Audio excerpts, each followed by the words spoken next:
स्वागत है दोस्तों आप सभी का फिर से एक नई वीडियो में। दोस्तों आज के इस वीडियो में दोस्तों हम लोग जो है क्लास 12 का झारखंड बोर्ड के द्वारा 2024 का जो मॉडल पेपर दोस्तों जारी हुआ इनके रिलीज हुआ, ठीक है।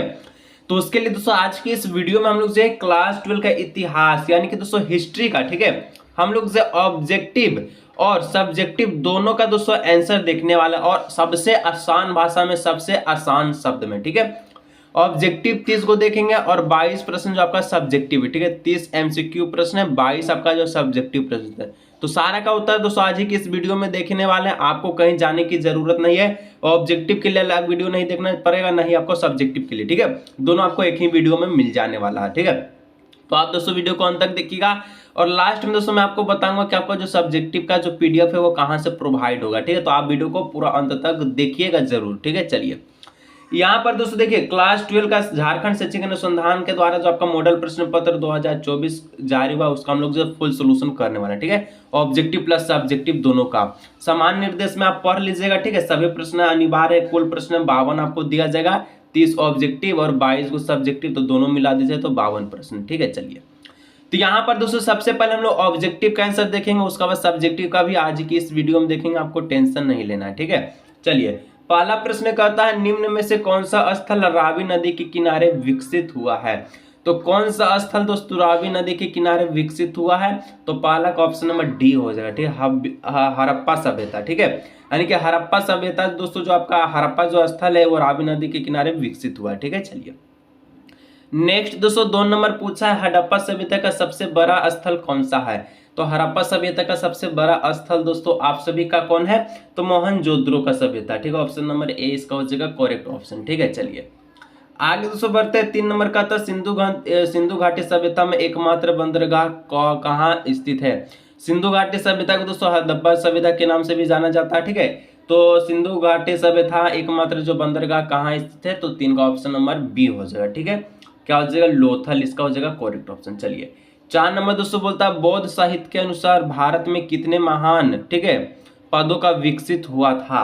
तो 4 का करेक्ट ऑप्शन दोस्तों ऑप्शन नंबर ए हो जाएगा, ठीक है। 16 इसका करेक्ट ऑप्शन हो जाएगा। चलिए 15 नंबर दोस्तों बोलता है कि दक्षिण भारत में, ठीक है, स्थित भारत का एकमात्र महान, ठीक है, महाजन पद कौन सा था। तो 5 का correct option option number C हो जाएगा अस्मक, ठीक है। चलिए आगे दोस्तों बढ़ते हैं। 6 नंबर का आता है अशोक के अभिलेख को सर्वप्रथम किसने पढ़ा। तो अशोक के जो अभिलेख था, ठीक है, जो अभिलेख लिखा था उसको सबसे पहले कौन पढ़ा था, उसको सबसे पहले जेम्स प्रिंसेप ने पढ़ा था, ठीक है। और ये आपका सब्जेक्टिव में भी आपका जो क्वेश्चन दिया है, ठीक है। सब्जेक्टिव दोस्तों आज की इस वीडियो में देखेंगे, आपको जाने की जरूरत नहीं है कहीं और, ठीक है। सबसे आसान भाषा सबसे आसान शब्द में देखने वाले, ठीक है। चलिए आगे दोस्तों बोलता है 7 नंबर की इंडिका, ठीक है, किसकी रचना है। तो इंडिका दोस्तों आपका जो है ये आपका मेगा, ठीक है, मेगास्थनीज की रचना है, ठीक है। ऑप्शन नंबर ए हो जाएगा। चलिए 8 नंबर दोस्तों बोलता है महाभारत का युद्ध कुरुक्षेत्र में कितने दिनों तक चला। तो महाभारत का युद्ध दोस्तों कुरुक्षेत्र में दोस्तों टोटल कितना दिन तक चला था, तो 18 दिन तक चला था, ठीक है। ऑप्शन नंबर बी हो जाएगा करेक्ट ऑप्शन। चलिए 9 नंबर दोस्तों बोलता है स्तूप किस धर्म से संबंधित है। तो स्तूप दोस्तों आपका बौद्ध धर्म से संबंधित है, ठीक है। ऑप्शन नंबर डी हो जाएगा करेक्ट ऑप्शन। 10 नंबर दोस्तों बोलता है महावीर स्वामी का जन्म कहाँ हुआ है। तो महावीर स्वामी का जो जन्म है दोस्तों कहाँ हुआ है, तो ये आप सभी का कुंड ग्राम में हुआ, ठीक है। ऑप्शन नंबर बी हो जाएगा। चलिए 11 नंबर दोस्तों बोलता है मुक्तिदाता की कल्पना बौद्ध धर्म की किस शाखा में की गई है।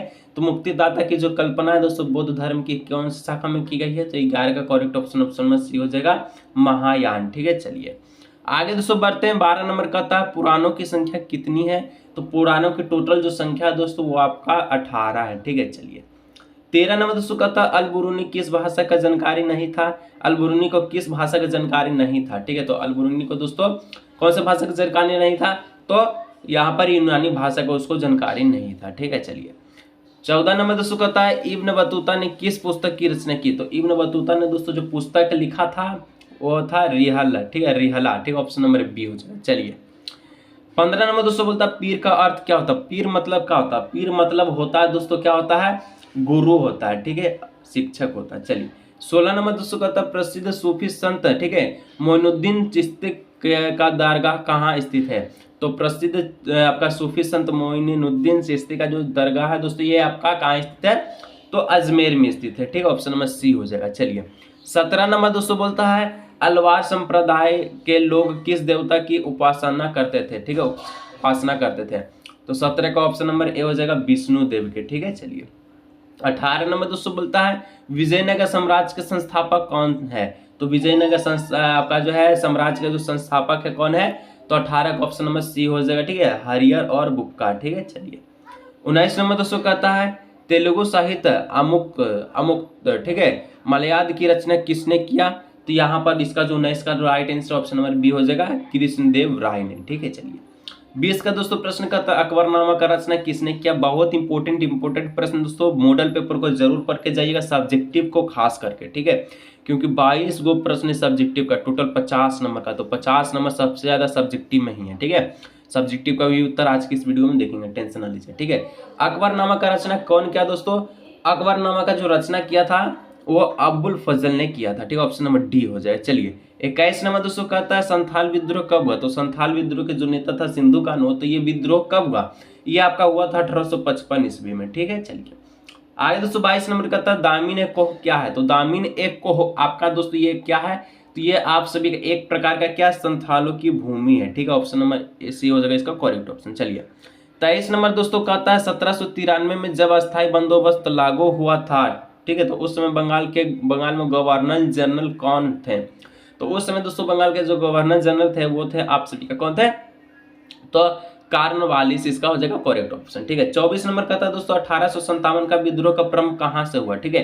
तो 1857 जो क्रांति हुआ तो ये कहां से हुआ था, तो ये आपका जो है दोस्तों कहां से हुआ, तो मेरठ से हुआ था, ठीक है, ऑप्शन नंबर बी हो जाएगा करेक्ट ऑप्शन। चलिए 25 नंबर दोस्तों कहता है सहायक नदी व्यवस्था को किसने प्रारंभ किया। तो सहायक नदी व्यवस्था को दोस्तों जो प्रारंभ किया था उसका नाम था वेलेजली, ठीक है। चलिए 26 नंबर कहता है दोस्तों चोरी चोरा कांड कब हुआ। चोरी चोरा कांड हत्याकांड कब हुआ, तो ये दोस्तों आपका हुआ था, कब हुआ था, तो 26 का ऑप्शन नंबर बी हो जाएगा 4 फरवरी 1922 को, ठीक है। चलिए देखिए सब 1922 लेकिन डेट आपको याद रखने पड़ेगा 4 फरवरी, ठीक है। 27 नंबर का तो महात्मा गांधी के राजनीतिक गुरु कौन थे। तो महात्मा गांधी के जो राजनीतिक गुरु थे, ठीक है, वो था दोस्तों कौन था, 27 का ऑप्शन नंबर सी हो जाएगा गोपाल कृष्ण गोखले, ठीक है। चलिए 28 नंबर का था भारतीय संविधान सभा के अस्थायी अध्यक्ष कौन नियुक्ति हुए थे, ठीक है। तो 28 का ऑप्शन नंबर हो जाएगा ए नंबर राजेंद्र प्रसाद, इसका करेक्ट ऑप्शन हो जाएगा। 29 नंबर दोस्तों और 30 नंबर 2 ऑब्जेक्टिव, इसके बाद हम लोग सब्जेक्टिव की ओर हम लोग बढ़ेंगे ताकि आप बोर्ड एग्जाम में तहलका मचा सके, ठीक है। सबसे आसान भाषा में दोस्तों लिखे हैं, सबसे आसान भाषा में समझाएंगे, ठीक है। 29 नंबर का था भारतीय संविधान कब लागू हुआ। तो भारतीय संविधान तो सबको पता है कब लागू हुआ, तो ये आपका लागू हुआ था 26 जनवरी 1950 को, ठीक है। चलिए आगे दोस्तों नेक्स्ट बोलता है 30 नंबर के संविधान के निर्माण में, ठीक है, संविधान के निर्माण में कितना समय लगा। तो संविधान के निर्माण में टोटल जो समय लगा था दोस्तों 2 वर्ष 11 माह 18 दिन, 2 साल 11 महीना 18 दिन लगा था, ठीक है। चलिए आगे दोस्तों सब्जेक्टिव यहाँ से स्टार्ट हो चुका है, ठीक है। सबसे पहले वेरी शॉर्ट आंसर क्वेश्चन पूछेगा 12 नंबर का, ठीक है, 8 गो टोटल प्रश्न रहेगा जिसमें 6 गो जवाब देना है, लेकिन हम सारा का उत्तर आपको देंगे क्योंकि कौन बोर्ड एग्जाम 2024 में आ जाएगा इसका कोई भरोसा नहीं है, ठीक है। यहाँ पर दोस्तों सबसे पहले 8 गो आपका अति लघु उत्तरीय वेरी शॉर्ट है, ठीक है। उसके बाद शॉर्ट आंसर क्वेश्चन आपका 8 गो है, ठीक है। उसके बाद दोस्तों नेक्स्ट आपका जो दीर्घ उत्तरीय आपका 6 गो है, तो टोटल 22 गो प्रश्न है। तो चलिए सब्जेक्टिव क्वेश्चन आंसर की ओर हम लोग बढ़ते हैं, ठीक है। तो चलिए दोस्तों यहाँ से सब्जेक्टिव आपका जो है स्टार्ट हो चुका है, ठीक है। सबसे पहले अति लघु उत्तरीय प्रश्न को हम लोग देखेंगे, 6 गो प्रश्न पूछा है, ठीक है। 31 नंबर का था सिंधु घाटी की सभ्यता को हड़प्पा सभ्यता की भी क्यों कहा जाता है। तो देखिए जो सिंधु घाटी सभ्यता दोस्तों इसको हड़प्पा सभ्यता इसलिए कहा जाता है क्योंकि सिंधु घाटी सभ्यता की खुदाई सबसे पहले वर्तमान में पाकिस्तान में स्थित हड़प्पा नामक स्थल पर हुआ था और इसे हड़प्पा सभ्यता कहते हैं। यानी कि जो सिंधु घाटी का जो सभ्यता हुआ तो कहाँ हुआ था, पाकिस्तान में एक जगह है जिसका नाम है हड़प्पा, ठीक है। कौन नाम है, हड़प्पा नाम है, ठीक है। तो वहां पर इसका जो है क्या हुआ था, सिंधु घाटी का खुदाई हुआ था, ठीक है। तो इस स्थल पर होने के कारण ही इसको हड़प्पा सभ्यता कहा जाता है, ठीक है। मैं आपको दोस्तों बताऊंगा ये जो आपका पीडीएफ है आपको कहां से मिलेगा, बहुत आसान तरीका से, ठीक है। चलिए 32 नंबर दोस्तों कहता है भारतीय पुरातत्व का जनक किसे कहा गया है। तो भारतीय पुरातत्व का जनक किसे कहा गया है, तो सर अलेक्जेंडर कनघिम को, ठीक है, कनघिम, ठीक है। ऑप्शन नंबर हो जाएगा यानी कि आंसर इसका इस प्रकार से लिखिएगा कि भारतीय पुरातत्व जनक किसे कहा गया, यानी कि जनक मतलब होता है पिता, ठीक है। तो सर अलेक्जेंडर कनघम, ठीक है, इसका हो जाएगा आंसर। चलिए 33 नंबर दोस्तों कहा है, देखिए सबसे पहले आपको एक चीज बता देते हैं, वेरी शॉर्ट आंसर क्वेश्चन में दोस्तों आपको एक लाइन ही लिखना होता है, ठीक है। कितना, एक लाइन, ठीक है, यानी कि ऑब्जेक्टिव की तरह ये काम करता है, ठीक है। चलिए 33 नंबर का था अशोक के अभिलेखों को सबसे पहले कौन पढ़ा। तो क्वेश्चन आपको बताए थे कि ऑब्जेक्टिव में पूछा है, उसी प्रकार से यहाँ पूछा, ठीक है। तो यहाँ पर लिख दीजिएगा सर्वप्रथम जेम्स प्रिंसेप नामक विद्वान ने अशोक के अभिलेखों को पढ़ने में सफलता हासिल की थी, ठीक है। कितना आसान भाषा में लिखे, चलिए इसी प्रकार से हर एक क्वेश्चन इसी प्रकार से लिखा हुआ है, ठीक है। 34 नंबर का था दोस्तों सांची का स्तूप कहाँ स्थित है। तो सांची का स्तूप दोस्तों रासायन जिले की एक नगर पंचायत में स्थित है, ठीक है। कितना आसान भाषा में लिखे हैं, आराम से आपको समझ में आ जाएगा, ठीक है। चलिए 35 नंबर का था इब्न बतूता कहाँ से आया था। तो इब्न बतूता दोस्तों मोरक्को से आया था। कहाँ से, मोरक्को से, ठीक है। तो कितना आसान भाषा में लिखेंगे, एक बार पढ़िएगा सारा याद हो जाएगा, ठीक है। चलिए कोई दोस्तों यहाँ पर देखिए वेरी शॉर्ट में दोस्तों आपको एक लाइन में ही लिखना, बार बार कार्य, ठीक है। शॉर्ट में आपको 2-3 लाइन बढ़ा देना, ठीक है, यानी कि 4 लाइन मैक्सिमम कर लिया, 3-4 लाइन, उसके बाद लॉन्ग में तो आपको 6-7 लाइन लिखना होता है, ठीक है। चलिए कहता है 36 नंबर दोस्तों संथाल विद्रोह के प्रमुख नायक कौन है। तो संथाल विद्रोह के प्रमुख नायक सिंधु मुर्मू, ठीक है, सिंधु मुर्मू और कान्हू मुर्मू है, यानी कि सिंधु और कान्हू है, ठीक है। इसका अगर आप लिखना चाहें तो सिंधु और कान्हू है, इस प्रकार से भी लिख सकते हैं, ठीक है।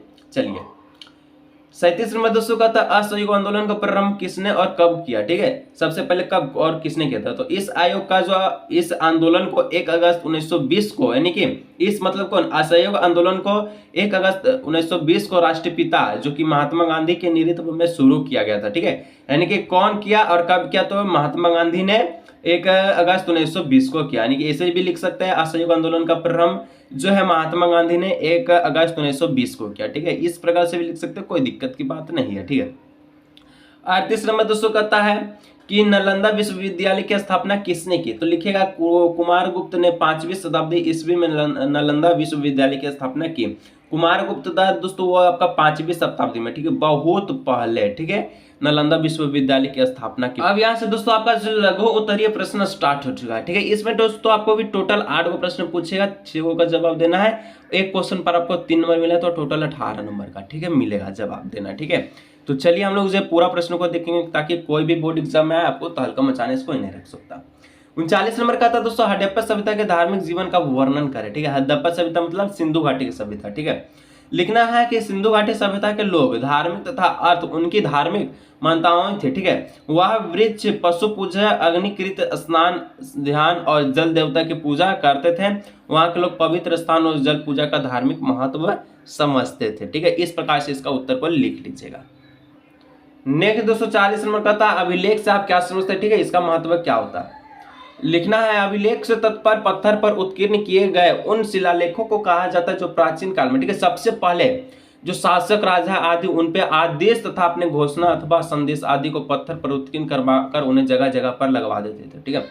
अभिलेख कहने का मतलब है जो भी प्राचीन काल में जो जैसे भी सूचनाएं जारी होता था, ठीक है। आजकल हम लोग पत्र में लिखते हैं, वहां पर शिलालेख यानी कि पत्थर पर कुछ इस प्रकार से हथौड़ा पीट पीट कर दोस्तों कुछ लिखा जाता था और सब जगह टंगवा लिया जाता था, ठीक है। उन्हें जगह जगह पर लगवा दे ताकि उनकी प्रजा उन शिलालेखों को जब चाहे पढ़ सके, ठीक है, जब चाहे इस शिलालेख पर पढ़ सके, पत्थर पर पढ़ सके, ठीक है। जैसे कि अभी हम लोग जब मार्बल पर अभी देखेंगे कहीं कहीं तो मार्बल पर कुछ नाम लिखा होता है, ठीक है, गेट का बाहर में, ठीक है, तो वहां पर इस प्रकार से लिखा जाता था। चलिए 41 नंबर का था दोस्तों त्रिपिटक से आप क्या समझते, तो लिखना त्रिपिटक बौद्ध धर्म का प्रमुख ग्रंथ है जिससे सभी बौद्ध संप्रदाय महायान, थेरवाद, वज्रयान, मूल सार्वस्तिवाद आदि मानते हैं, ठीक है। चलिए 42 में दोस्तों कहता है अल-बरूनी पर एक संक्षिप्त टिप्पणी लिखिए, ठीक है। चलिए लिखना है अल-बरूनी गजनी के सुल्तान मोहम्मद के काल में भारत आया था। वह एक स्वतंत्र विद्वान थे जिन्हें गजनवी साम्राज्य के शासक मोहम्मद गजनी ने भारत में आमंत्रित किया था। अल-बरूनी ने 1017 से 1027 तक भारत में 10 साल बिताए। इस दौरान उन्होंने भारतीय संस्कृति, धर्म और विज्ञान के बारे में बड़े पैमाने पर अध्ययन और लेखन किया। जो अल-बरूनी है दोस्तों वह भारत आया था, ठीक है। कब आया था, जो सुल्तान मोहम्मद के काल में भारत आया था, ठीक है, जब सुल्तान मोहम्मद का शासन था, ठीक है। तब दोस्तों जो है अल-बरूनी जो 1027 से लेकर 1017 से 1027 तक, ठीक है, टोटल 10 साल बिताया था, ठीक है।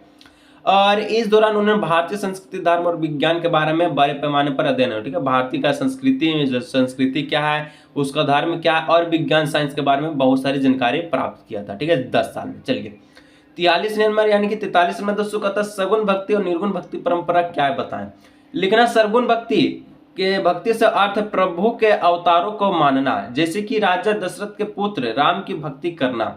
निर्गुण भक्ति से अर्थ है कि कण कण में व्याप्त प्रभु को मानना। ठीक है, तो इस प्रकार से इसका उत्तर को लिखा, बहुत ही आसान भाषा में लिखे दोस्तों, पढ़ के आपको समझ में आ जाएगा। ठीक है, क्या बोल रहा है, सगुण भक्ति। सगुण मतलब क्या होता है, प्रभु के अवतार को माना, जो भी प्रभु का अवतार, जैसे कि राजा दशरथ के पुत्र राम की भक्ति करना। ठीक है, राम क्या है, राम भगवान क्या है, तो एक अवतार है। ठीक है, तो इसकी पूजा करना सगुण भक्ति हो गया। ठीक है, निर्गुण भक्ति में कण कण में व्याप्त प्रभु का माना, कण कण में जो निवास करता है। ठीक है, चलिए 44 नंबर दोस्तों कहता है गोपुरम से आप क्या समझते हैं, लिखना गोपुरम एक बड़ा पिरामिड नुमा टावर है जो मंदिर परिसर के प्रवेश द्वार के ऊपर बनाया गया है। ठीक है, गोपुरम दोस्तों पिरामिड के अनुसार दोस्तों एक आपका टावर होता है जो मंदिर के परिसर के प्रवेश द्वार पर, प्रवेश जो द्वार होता है वहां पर बनाया जाता है, उसके ऊपर में। ठीक है, कुछ इस प्रकार का। ठीक है, चलिए 45 नंबर दोस्तों कहता है 1857 की क्रांति के तत्कालीन कारण को बताएं। ठीक है, लिखना 1857 के विद्रोह को तत्कालीन कारण सैनिक थे।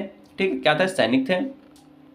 एक अफवाह यह भी फैल गई थी कि नई एनफील्ड राइफलों की कारतूसों में गाय और सुअर की चर्बी का प्रयोग किया जाता था। ठीक है, तो चर्बी वाला कारतूस दोस्तों आप सुने होंगे नाम। ठीक है, तो 1857 जो क्रांति हुआ था वो दोस्तों अफवाह में फैल गया था कि जो गाय और सुअर की चर्बी का प्रयोग किया जाता था। ठीक है, एनफील्ड राइफल के कारतूसों में। ठीक है, आप पढ़े होंगे चर्बी वाला कारतूस। ठीक है, जो कि 1857 के लिए बहुत ही दर्दनाक यानी कि जो विद्रोह हुआ था। ठीक है, सिपाही को इन राइफलों को लोड करने पे पहले कारतूस के मुंह से खोलना पड़ता था।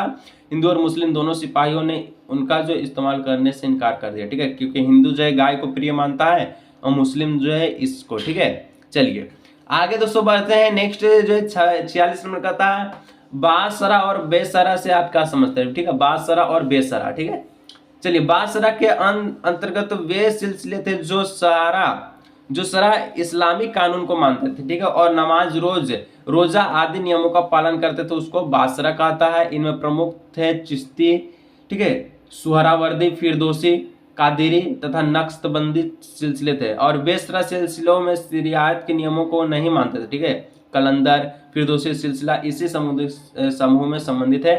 देखिए बासरा में इस्लाम को मानता था और दोस्तों देखिए आपका जो है बेसरा में नहीं इसका पालन किया जाता था। ठीक है, चलिए यहाँ से दोस्तों दीर्घोत्तरीय प्रश्न स्टार्ट होता है। 6 को पूछेगा, 4 को का जवाब देना। ठीक है, और टोटल ये आपको दिलाएगा 5 के 20 नंबर। ठीक है, चलिए बहुत महंगा नंबर कहता है दोस्तों। 47 नंबर मोहनजोदड़ो की विशेषताओं का वर्णन कीजिए। ठीक है, लिखना मोहनजोदड़ो पाकिस्तान के सिंध प्रांत के सक्सर जिले में, ठीक है, स्थित एक पुरातात्विक स्थल है। यह सिंधु घाटी सभ्यता को एक प्रमुख स्थल है जो 2600 ईसा पूर्व से 1900 ईसा पूर्व के बीच फला फूला। मोहनजोदड़ो का एक विशाल शहर था जिसमें लगभग 40,000 लोग रहते थे। यह शहर सड़क और नालियों और स्नान घरों से सुसज्जित था। ठीक है, सुसज्जित था। ठीक है, पूरा सजा हुआ। ठीक है, इस प्रकार से लिख लीजिएगा। चलिए 48 नंबर दोस्तों का था मगध साम्राज्य के शक्तिशाली होने के कारण को बारे में चर्चा कीजिए। लिखना है मगध के सबसे शक्तिशाली महान, ठीक है, महाजन पद होने के निम्नलिखित कारण थे। पहला, मगध तीनों ओर से सुरक्षित पहाड़ियों से घिरा हुआ था। दूसरा, मगध के मध्य में जीवन, ठीक है, जीवन दैनी गंगा तथा सोन नदी बहती थी। ठीक है, जो जीवन देती थी गंगा नदी।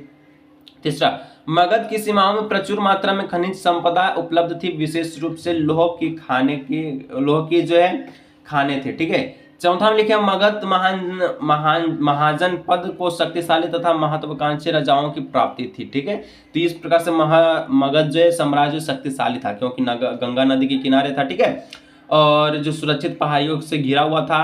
ठीक है, इस प्रकार से लिख लीजिएगा। चलिए 39 नंबर दोस्तों कहता है वर्ण व्यवस्था और जाति व्यवस्था पर अल-बरूनी के विवरण का परीक्षण कीजिए। ठीक है, तो जाति व्यवस्था का वर्णन करते हुए अल-बरूनी ने लिखा है कि सबसे ऊंची जाति ब्राह्मण की है, जिनके विषय में हिंदू के ग्रंथ हमें बताते हैं कि वे जो है ठीक है, ब्रह्मा के सिर से उत्पन्न हुए थे और क्योंकि ब्रह्मा प्रकृति नामक शक्ति का एक ही दूसरा नाम था और सिर शरीर का सबसे ऊपरी भाग है, इसलिए ब्रह्मा पूरी प्रजाति के सबसे चुनिंदा भाग थे। ठीक है, चलिए 50 नंबर दोस्तों कहता है 1857 के विद्रोह के प्रमुख कारण की विवेचना कीजिए। तो 1857 का प्रमुख विद्रोह मुख्यतः उत्तरी और मध्य भारत का तक ही सीमित था। वर्षों से भारत में ब्रिटिश ईस्ट इंडिया कंपनी की विस्तारवादी नीतियां प्रशासनिक नवाचारों और आर्थिक शोषण के परिणाम स्वरूप भारत के लोगों में असंतोष फैला हुआ कि